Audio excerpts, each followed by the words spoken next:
Good evening, everyone. My name is David Freese. I'm the mayor of Tonganoxie. I'm calling to order the August 16th, 2021 regular meeting.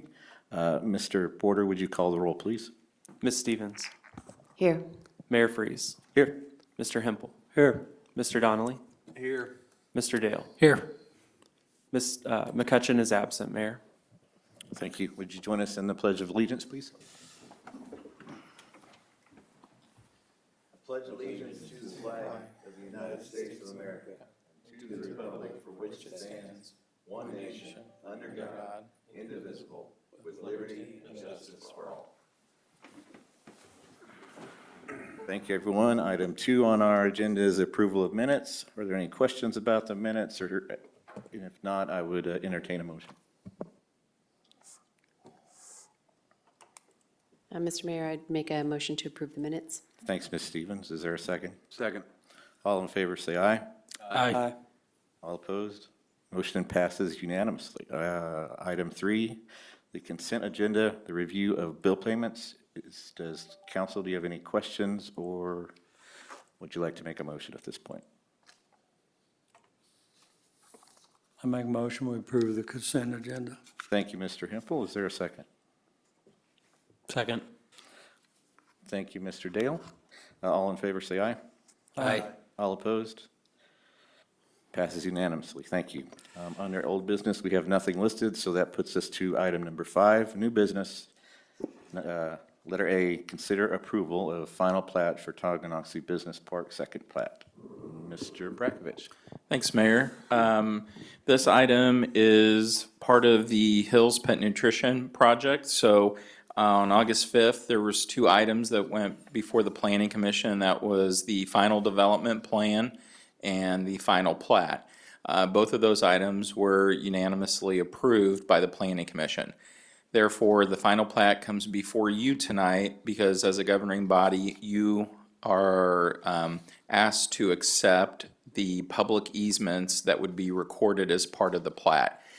So in your packet, you have the overall plat, and then there's a detail section, so you can see specifically the utility easements that have to do with the water lines that are routed through the new Lot 4 and the new Lot 6, and then also shortening the cul-de-sac length or the length of road because a portion of that went into the new Lot 6, and so they'll rebuild that cul-de-sac, which also impacts some of the water lines that we have around the course there. So those are the items related to the specific agenda item and the ask or the action item you have tonight. Be happy to answer any other questions you might have.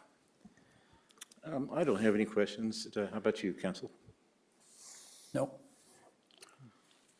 Nothing. All right, if not, I'd entertain a motion.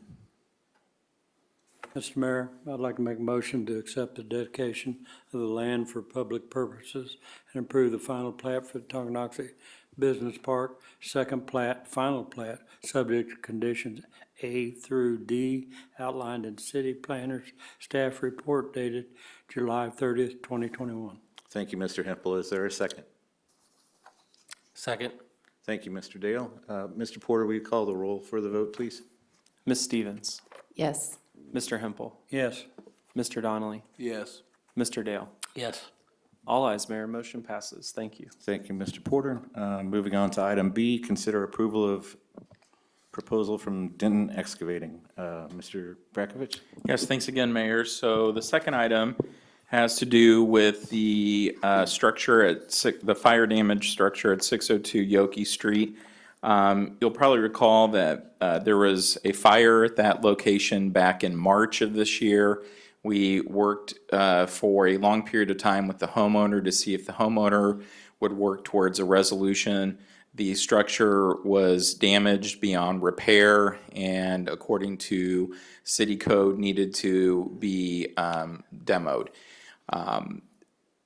The property owner at the time wasn't able to move forward with that demo. The city council took action based both on the city code and state statute that Anna Kirstlick, the city attorney, had researched, and this is kind of the culmination of that. So that back in July, I believe July 19th, the city council adopted Resolution 04-12-02 that signified the amount of time that the property owner had to resolve the issue had come and gone, and that the city would take action to abate the property. So for those that may not understand that, that's not the city taking the property, it's just simply the city taking the action to do the demolition that the property owner hadn't. And so once we had those approvals in place, the resolution was approved, on July 29th, we released an RFP. We did direct outreach to Unified Government of Wyandotte County. Kansas City, Kansas was kind enough, they have a demolition department. They shared a list of 8 pre-qualified contractors that they work with. So we reached out to all 8 of those companies. We actually had 4 that responded and submitted bids. Kind of the sequencing was on, I believe, August 5th or August 2nd, we met contractors at the site, so they had a chance to tour the property. Based on some of the input we got there, you'll probably recall we came back and asked to do an asbestos survey because they were concerned with some of the materials in the house. We were able to complete that survey, which indicated that there wasn't an abundance of asbestos-containing materials or conditions present, and so we were able to complete that in the time frame that we could add that as an addendum to the existing RFP, and it didn't affect the deadline date of August 12th to receive bids. So as I mentioned, we received 4 bids. All companies are qualified. Mr. Heskett, I got to give credit to him. He served as the point of contact, vetted the contractors, and what we're proposing tonight is to advance with the lowest bid that we received from Midland Wrecking in the amount of, I believe, $16,339. All right, thank you, Mr. Brakovich. Are there any questions, council? A couple of questions. George, had the budget impact for one, and then one for Anna on, we would file some type of mechanics lien or some type of municipal, it wouldn't be a mechanics lien, but then sometime potentially, I doubt we'll get anything back, but we would file that. Is that correct? It's actually a special assessment. Okay, it's as a tax, okay. Okay. And then as for budget impact for the 16,000, Yeah, we'll pull from general fund to cover that, and we've got funds identified and available. okay, thank you. Any other questions? Okay. If not, I would entertain a motion. I would make a motion that we accept the proposal from Denton Excavating, doing business as Midwest Wrecking, in response to the city's request for proposal for completion and demolition and abatement of the structure located at 602 Yoki Street for a cost not to exceed $16,339. Thank you, Mr. Donnelly. Is there a second? I'll second that. Thank you, Ms. Stevens. Mr. Porter, will you call the roll for the vote, please? Ms. Stevens? Yes. Mr. Hempel? Yes. Mr. Donnelly? Yes. Mr. Dale? Yes. All ayes, Mayor. Motion passes. Thank you. Thank you, Mr. Porter. Next item is consider approval of disposition of police vehicles. Mr. Brakovich? Mr. Porter, I apologize. Thank you, Mayor. I'll introduce this item briefly. The request before you tonight is for the approval of the city council for the city to list 2 police department tasked vehicles for sale on Purple Wave, a public auction site that the city's used several times for sale of surplus vehicles or vehicles subject to replacement. The 2 vehicles in particular that are being requested this evening are a 2011 Chevrolet Silverado truck that was received back in 2019 from a donation from Southern Star Gas Utility. The donation was given to allow the police department to use it for miscellaneous types of trips and roles, not as a regular patrol vehicle or duty-rated vehicle. The vehicle has high mileage and has occupied space in the lot and does have some level of value right now in today's market for used cars. And so the department's requesting to make that sale and use the proceeds in part to help cover some of the equipment costs that we anticipate from 3 vehicle replacements included in the draft 2022 proposed budget. The vehicle currently isn't utilized frequently, and so there's no impact to their service levels based on its disposition. The second vehicle included for replacement is a 2015 Dodge Charger. As you'll remember from budget work sessions when reviewing the condition of the police department vehicles, they have several Dodge Chargers about this age. This particular vehicle has been reported to have some engine noise issues. And in assessing that at a repair shop, the estimated cost was far exceeding what one might consider even the value of reselling the vehicle should you fully repair it and have it operational. And so the department has included this right now, again, considering the lack of security in using it right now and the interest in gaining as much value as possible for the vehicle. There is, as I mentioned, 3 vehicle replacements included in the 2022 proposed budget, and this 2015 Dodge Charger would be one of those 3 replacements that we're talking about. The funds are proposed to be deposited into the police equipment fund in order to let that fund pay dollar in, dollar out for the equipment on the new vehicles with these sale proceeds. I'm happy to answer any specific questions you might have. Thank you, Mr. Porter. Anyone have any questions? No. If not, I would entertain a motion. Mr. Mayor, I'll make a motion to authorize the disposition of the Police Department 2011 Chevrolet Silverado truck and 2015 Dodge Charger utilizing Purple Wave online auction site. Thank you, Ms. Stevens. Is there a second? I'll second it. Thank you, Mr. Hempel. Mr. Porter, will you call the roll for the vote, please? Ms. Stevens, Yes. Mr. Hempel, Yes. Mr. Donnelly, Yes. Mr. Dale. Yes. All ayes, Mayor. Motion passes. Thank you. Thank you, Mr. Porter. Mr. Porter, how do you want to handle D and E? They're related. If it's all right, Mayor, I'd like to present on it before we conduct the public hearing, included in Sounds good. item D. So to give a little bit of a brief overview, the city typically considers budget amendments near the end of the fiscal year, the calendar year. That's the point in time in the year in which we realize assumptions made a summer before a fiscal year during the budget development were slightly off, or conditions have changed, whether it be on the revenue side or the expenditure side. To take a step back, though, to just remind people who might be listening and aren't familiar with what a budget amendment is, it is not levying additional taxes or in this case, not requiring the collection of additional revenues. The city holds funds and fund balance in several funds that previously were unallocated or unauthorized for expenditure, and a budget amendment does authorize additional expenditures of those funds held in reserve. And so it's granting the authority either by state law for the state budgeted funds or by the city council's granted approval levels for non-budgeted funds.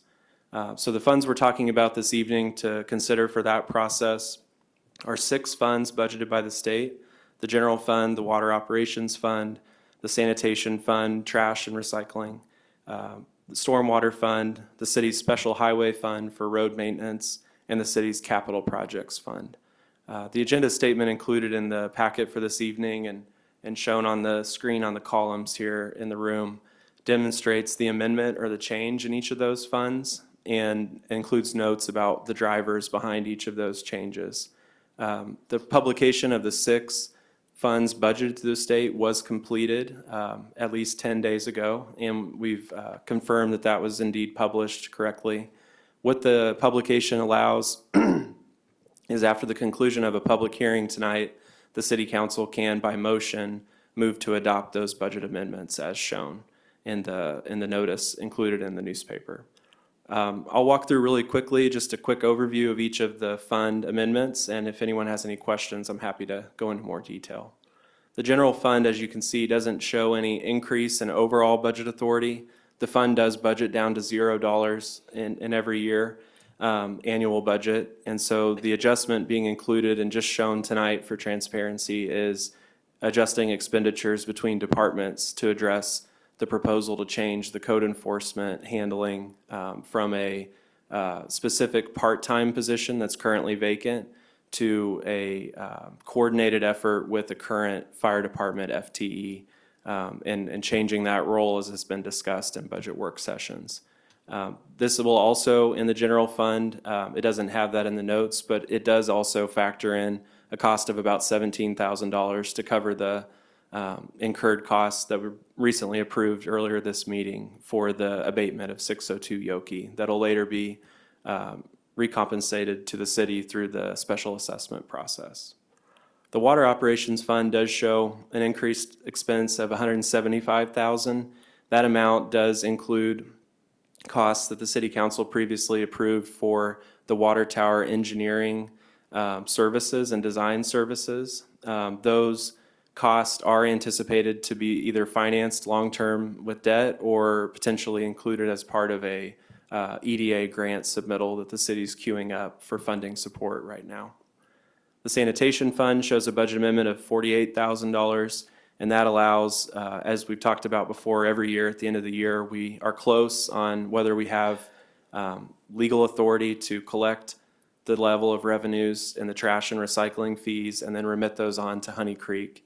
And so this amendment takes us to a comfortable level for 2021 to ensure we have the authority and the expense side to send those payments on to Honey Creek. And in 2022's budget, we hope to eliminate the need to consider these amendments because we're building that buffer in ahead of schedule, in essence. The Stormwater Fund shows $35,000 in expense authority for Phase 1 of the Church Street Stormwater Project. If you'll remember, that project has been authorized for design and for construction plan preparation, and Mr. Heskett, our Public Works Director, is ready near the end of this year to rent the equipment necessarily to complete some of the grading efforts that are identified in Phase 1 of that project. The cost estimate is slightly more than the $33,500 that we anticipated in the engineer's estimate of probable cost, just to give a buffer should prices for equipment rentals increase and commodities. The Special Highway Fund is an increase of $60,000 from the proposed original budget for 2021. This allows, as we've talked about at a previous meeting, for the city to charge the cost of the upcoming work that we actually anticipate to be done in the next month and a half on contracts that were previously approved for mill and overlay and asphalt pavement maintenance and preservation techniques. So the city did have budget authority in the capital projects and the Special Highway Fund in combination, but this will help us allow all of those expenses to be paid from funds in the Special Highway Fund only. The Capital Projects Fund also shows an increase of $78,413, and that corrects for the lack of the receipt of a grant that the city anticipated receiving from the KDOT off-system bridge program. What instead that cost amendment allows us to do is to accommodate all of the design and other project phases, permitting, surveying that can be accomplished this fiscal year. And as we've discussed in the 2022 budget development process, the city's then factoring in construction costs, which we expect could commence as early as January and February of 2022. So that budget will include the full cost of the construction side of that project. The two funds that have budgets not approved through the state budget funds, but just approved by the city council are our water and sewer capital funds. Those funds receive revenues each year from a share of the tap fees that developers and builders pay as they construct homes and businesses that tap into the city's utility system. We do have cost increasing this year in that regard because as we collect those revenues, we have to go out and buy the water and sewer tap equipment. And Mr. Heskett has also noted particularly some shortages of certain material that's needed in order to make those taps as quick as possible when they're requested. These budget amendments will authorize purchasing in advance this equipment that we use repeatedly, and will have more of a stockpile on hand and be more competitive as prices fluctuate in the demand for those tap supplies with those two funds as the funding source. Happy to answer any particular questions. I know that was a lot of information initially. It's my understanding we have the funds, but we don't have the budget authority to spend those sums. Is that correct? That's correct, Mr. Hempel. Each of the funds identified has more than the amount of the budget amendment in fund balance available. Some have also had revenue production and performance this year that allows even more so the affordability of these amendments. Okay. Which one of these funds will drop below our policy limits? None of the 8 funds listed All funds will be above the policy limits. That's correct, Mr. Donnelly, yes.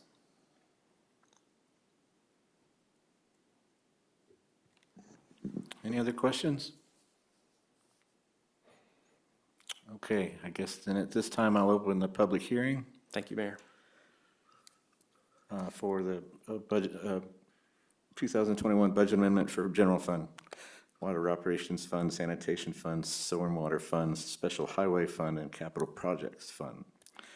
Is there anyone here who would care to speak at the public hearing? Seeing none, I will close the hearing and ask council if they have any more questions. I don't, Mayor. All right, then I would, is one motion? Okay. Mayor, the city council has the option to combine into one motion all 8 funds listed or to split out the state budgeted funds and the city budgeted funds. I think for simplicity's sake, it would make sense to combine everything unless the city council has any concerns with that. Makes sense to me, too. Those motions are included on the screen and they were included in the agenda packet for reference too. Okay, then I would entertain a motion or two, however you want to handle it. I would make a motion that we approve the recommended amendments to state budgeted funds and to the expenditure of the council budgeted funds on all 8 items as presented by staff. Thank you, Mr. Donnelly. Is there a second? I'll second. Thank you, Ms. Stevens. Mr. Porter, will you call the roll, please? Ms. Stevens, Yes. Mr. Hempel, Yes. Mr. Donnelly, Yes. Mr. Dale. Yes. All ayes, Mayor. Motion passes. Thank you. Thank you, Mr. Porter. Item F is the city manager agenda.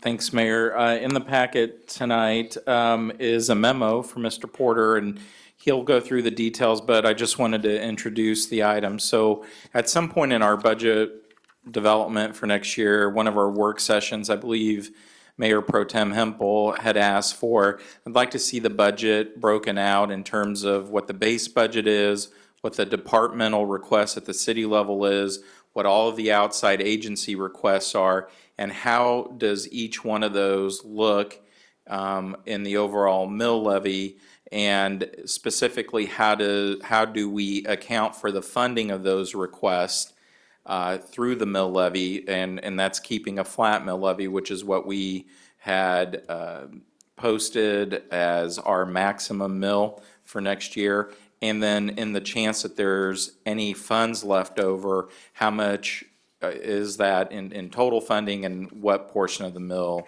does that represent? So that's the memo that Mr. Porter has prepared in that sequence. And so you get a chance to see what it looks like to fund all of the requests that you've heard this year, and identify what might be still some capacity within the budget. So with that, Mr. Porter, you want to go through the details on it? Thank you, George. The memo includes a table that I'll reference, and I've pulled it up on the screen on the column here for reference in the room as well. Looking at the bottom of the table, which again gets to the gap that remains between the funding required to fund all requested items, like Mr. Brakovich illustrated, and the flat mill levy scenario that the city council authorized publication of in the revenue neutral rate determination earlier in July this year. The mill levy outstanding in the city's total mills is 0.385 mills. That amount, if you were to equate it to an amount of revenue derived from property tax, is $20,688. And so in a nutshell, what could be considered here is that the city council, in making a decision on the final mill levy for the 2022 proposed budget, could elect to reduce the mill levy up to 0.385 mils without being required to remove any service or program, or on the other side of the same coin, fund an additional about $20,000 in other initiatives or projects, or do other things such as receive the revenue and build fund balance. So that's a policy level decision. It comes at the end of a lot of discussion about potential budget enhancements. And earlier in the chart, it just illustrates as well the corresponding mill levy for each of the amounts, like George mentioned, for moving up the chart from the unallocated funding, community group support and support for community events, for the LCDC contribution request as currently presented, and the transportation study request. And then in addition to that, the department budget enhancement shown directly above that in the chart. Are there any questions about the chart or the information that I could help clarify? Sure. Thank you for putting it together. So if I'm reading this correctly and doing the math quickly, the subtotal for general fund levy is 27.139, which is a half mil below the 2021, if I'm reading that correctly. And I should have pointed that out. I should have earlier, Mr. Donnelly. That reflects a half mil transfer to the debt service mill levy to help cover our debt obligations. So in essence, that's apples to apples. And Yep. I want to make sure that was clear. Thank you. Yeah, that's a confusing part about that chart without that qualification. Yeah, I would echo what Chris said. Thank you for putting this together. I've seen similar charts like this in past budget packets that we've reviewed. Considering what's going on right now and COVID numbers and things increasing, I would rather be more conservative and sit tight with the budget that we have, not knowing what initiatives may come forth or what needs may come forth for the community that we just can't anticipate right now. It may be fire and EMS services, it may be police services. We just don't know what we don't know right now. And sitting tight with a little bit of reserve at this point sounds really like a safe option, a safe way to move forward. Mr. Porter, could we earmark, what is it, the $20,000? Can we earmark that for infrastructure? We could, Mayor. The funds will be collected in the general fund if they're included in the 2022 budget. And typically, we don't pay for, say, capital projects out of that. But there would be a way to identify support for infrastructure of a general kind or a specific kind if the city council so chose. Okay. Yeah, thank you. there will always be potholes. I agree with Dave. On our reserve funds per account or per fund reserves, when will we see the total that we will exceed the policy limits? We can share that information prior to the budget adoption decision on September 7th. Okay. The funds are in exceedance of the fund balance policy, so that's a consideration as well. We'll have that here pretty quick. Any further questions? Okay, no action is required on that at this time, correct? There isn't, Mayor. I think I would just remind the city council, the budget hearing and the revenue neutral rate hearing are both scheduled for September 7th. We'll include the publication of that in advance as required. And at that point in time, prior to a budget adoption, we would just need to make a policy decision about whether to keep the mill levy flat or to consider decreasing it by some amount. Okay, thank Just you. wanted to make sure everyone was aware. Thank you. All right, anything else on the city manager's agenda? Not this evening, Mayor, thank you. Thank you, Mr. Brakovich. City attorney agenda, Mayor, I have no items. thank you. Mayor Pro Tem agenda, do you have anything? Nothing on my agenda. Thank you. Thank you. City council, do you have anything on your agenda? Go ahead. No? Just one item for staff.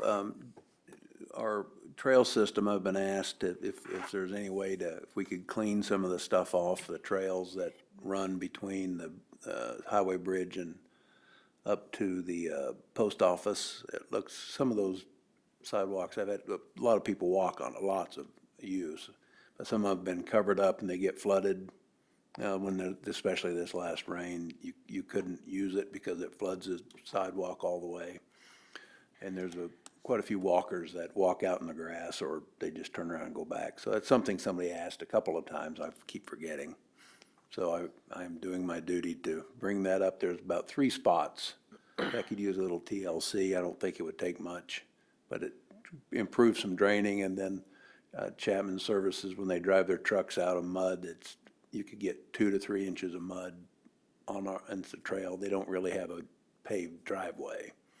So have somebody take a look at that. So now I'm out of trouble because I brought it up. Thank you, Mr. Donnelly. Anyone else? For the mayor's agenda, I would just like to say that our hearts and prayers and vibes are with the McCutcheon and Smithy families at this time. And with that, I would accept a motion to adjourn. Mayor, I'd like to say one thing. Go ahead, sure. I think it's appropriate to thank the Hills Pet Nutrition. We want to welcome you to the community. We have all the public hearings done, so we know you'll be a valuable member. We appreciate it. Thank you very much. I make a motion to adjourn. Thank you, Mr. Dale. Is there a second? Second.